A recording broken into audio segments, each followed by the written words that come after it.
Written history has only been around for a fraction of the time humans have been on Earth. Scientific understanding of events like storms and earthquakes have been around for even less time.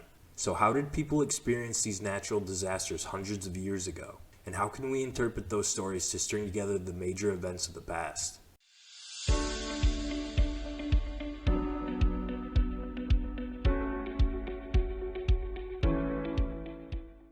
In 2008, Donald Swanson of the U.S. Geological Survey at the Hawaiian Volcano Observatory wrote an article in which he describes how he was able to piece together a more accurate timeline of volcanic activity in the area than what modern science had previously established.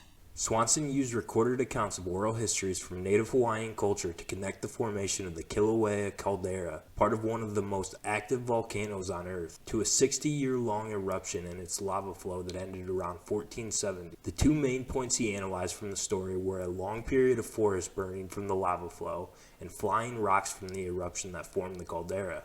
Using the stories as a guide, he established a timeline supported by stratigraphic evidence and carbon dating that put the formation of the caldera about 30 years after the massive lava flow had ended. This upended the current research that estimated the caldera was formed around 1790 during another massive eruption.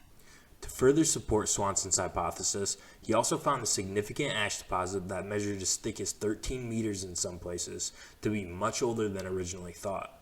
The ash deposit was originally believed to be from the same time frame in 1790.